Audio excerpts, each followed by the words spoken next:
IPL జెర్సీని సొంతం చేసుకోవాలనేది ఎందరో క్రికెట్ ఫ్యాన్స్ కల.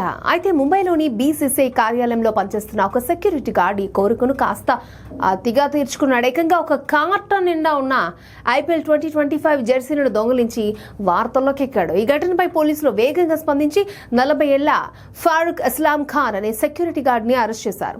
వాంకడే స్టేడియం, చర్చిగేట్ లోని బీసీసీఐ కార్యాలయంలోని స్టోర్ రూమ్ నుంచి మొత్తం 261 ఐపీఎల్ జెర్సీలు మాయమయ్యాయి.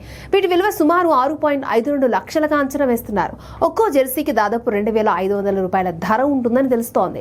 పోలీసులు వెల్లడించిన వివరాల ప్రకారం అరెస్ట్ అయిన గార్డ్ ఫారూక్ ఇస్లాం ఖాన్ ఈ జెర్సీలను విక్రయించి వచ్చిన డబ్బులు తన ఆన్లైన్ జూదా వ్యసనం కోసం ఖర్చు చేసినట్టు అంగీకరించాడు.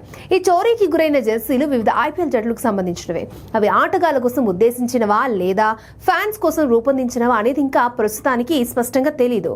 ఫారూక్ సోషల్ మీడియా ద్వారా హర్యానాకు చెందిన ఒక ఆన్లైన్ జెర్సీ డీలర్ తో పరిచయం పెంచుకుని ఈ జెర్సీలను అతనికి ఇచ్చాడు. ఈ జెర్సీల దొంగతనం జూన్ 13న జరిగినప్పటికీ ఈ విషయం ఆలస్యంగా వెలుగులోకి వచ్చింది. బీసీసీఐ కార్యాలయంలో స్టాక్ ఆడిట్ నిర్వహించినప్పుడు వస్తువులు కనిపించడం లేదని గుర్తించడంతో వెంటనే అధికారులు సీసీటీవీ ఫుటేజ్లను క్షుణ్ణంగా పరిశీలించారు. ఆ ఫుటేజ్ లో సెక్యూరిటీ గార్డ్ ఫారూక్ ఒక భారీ కార్డ్బోర్డ్ పెట్టెను లాక్కెళ్తున్న దృశ్యాలు స్పష్టంగా రికార్డు అయ్యాయని పోలీసు వర్గాలు వెల్లడించాయి. ఈ చోరీపై బీసీసీఐ అధికారి ఒకరు జూలై 17న పోలీస్ స్టేషన్లో అధికారికంగా ఫిర్యాదు చేశారు.